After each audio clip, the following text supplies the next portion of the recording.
Hi, I'm Brenda Yoho, and welcome to Solution Saturday.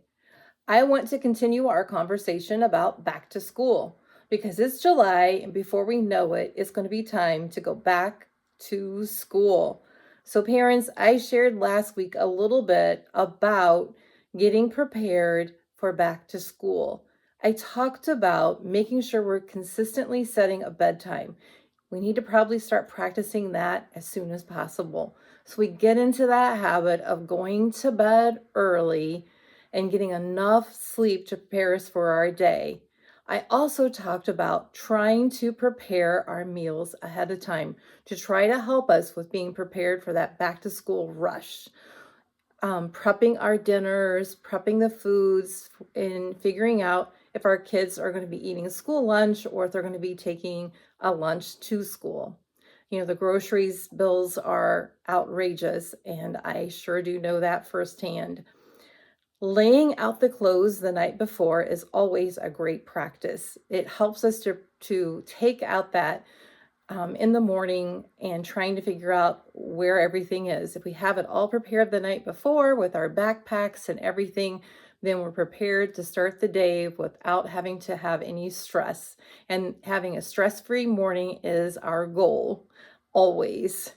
The other thing that I talked about is making sure that you can try to find a time where you can have a common meal together. I talked about having breakfast as my family meal because of the shifts that my dad worked.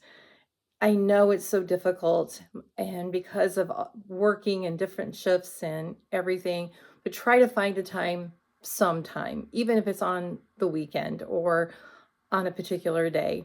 Just try to find some quality family time. It's so important. The other thing that I talked about was trying to find uh, and make it important for kids to understand that homework is a priority. And no, we're not going to have homework every day, but have some time set aside for them to read or do something educationally because they need that reinforcement at home. Because if we're only doing that at school, then they're not seeing that as a priority. And education is a priority for everyone, even for us as adults.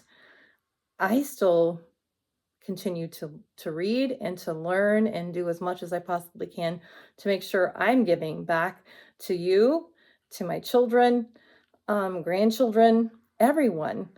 So you're always learning. One of the things that I want to step into now is that my book, Lead with Two Rules, Feeling Good and Feeling Safe, is a very important part of what I try to do. I really want kids and adults and everyone in every place and corner of this world to always feel good and to feel safe. And to make that happen, we can consistently do a lot of things to make that so. I want to start with feeling good. So, how can we help our kids feel good about going back to school?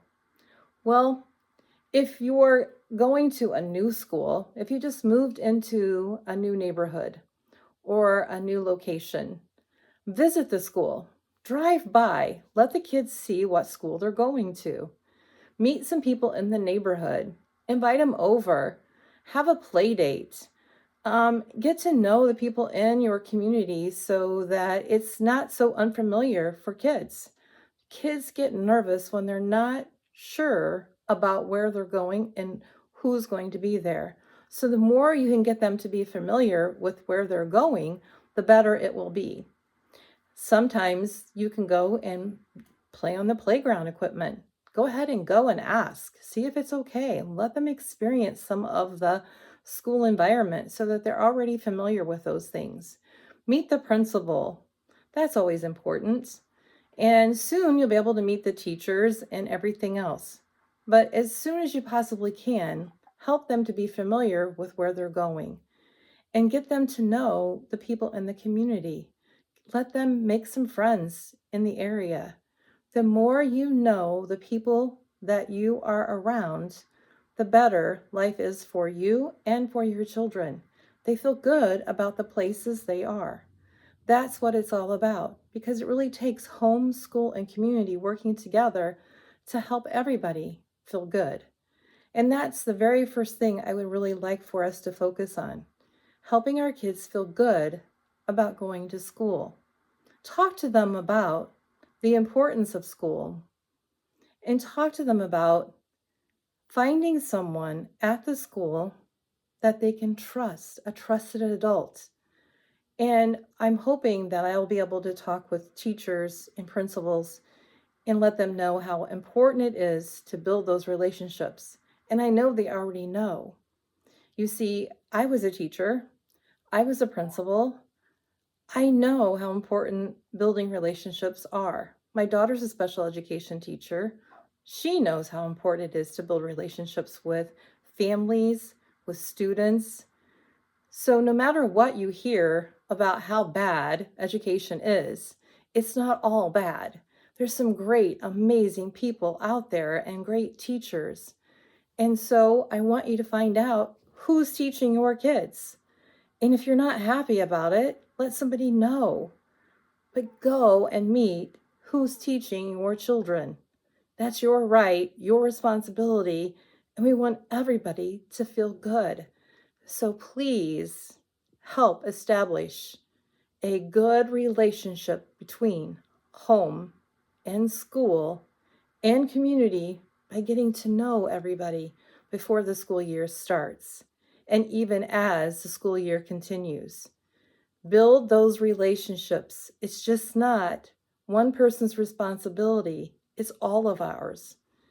And I encourage you to do as much as you possibly can to build those relationships and help your kids know how important teachers are and that we are all doing all that we can to make sure that they have the best education they possibly can and that we want them to be the best that they can be. I'll see you next Saturday with some more tips on back to school. Thanks.